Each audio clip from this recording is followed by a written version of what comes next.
saçların bilen dağların enayi gülüdür.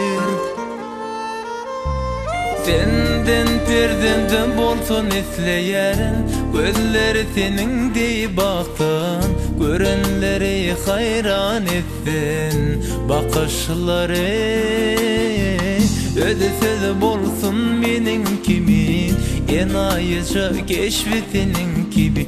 Dedleşende aşkamat kimin, erittin kara kaşları.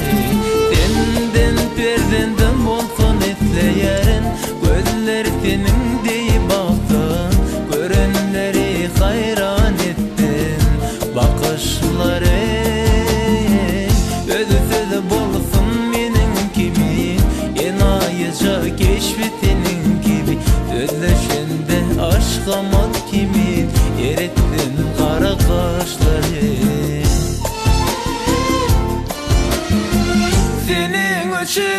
Senin için bu dünyanın yükünü çekerim, saçlarının bir tek teli için geçerim, kıyın yolları geçerim. Senin için bu dünyanın yükünü çekerim, saçlarının bir tek teli için geçerim, kıyın yolları geçerim.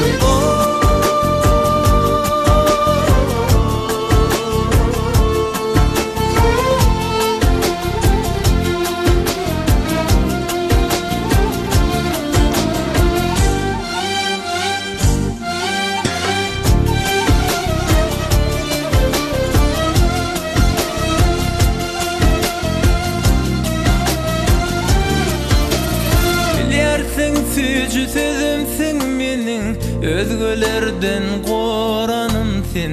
Yüreğimin çoğun yerinde adını saklarım men.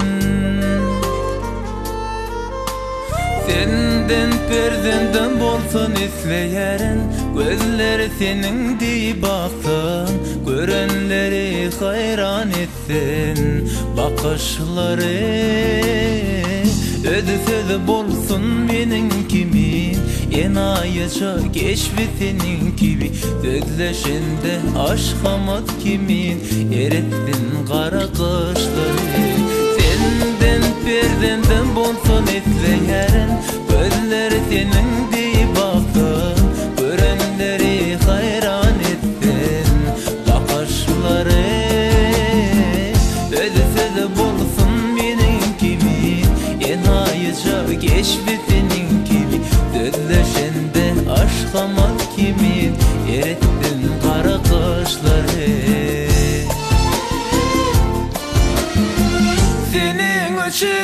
Senin için bu dünyanın yükünü çekerim, saçlarının bir tek teli için geçerim, kıyın yolları geçerim.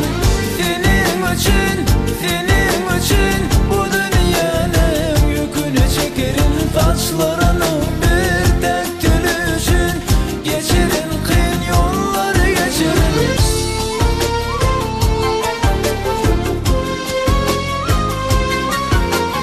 Senden perdenden bolsun esleyerin, gözleri senin dey baktın, görenleri hayran etsin bakışları.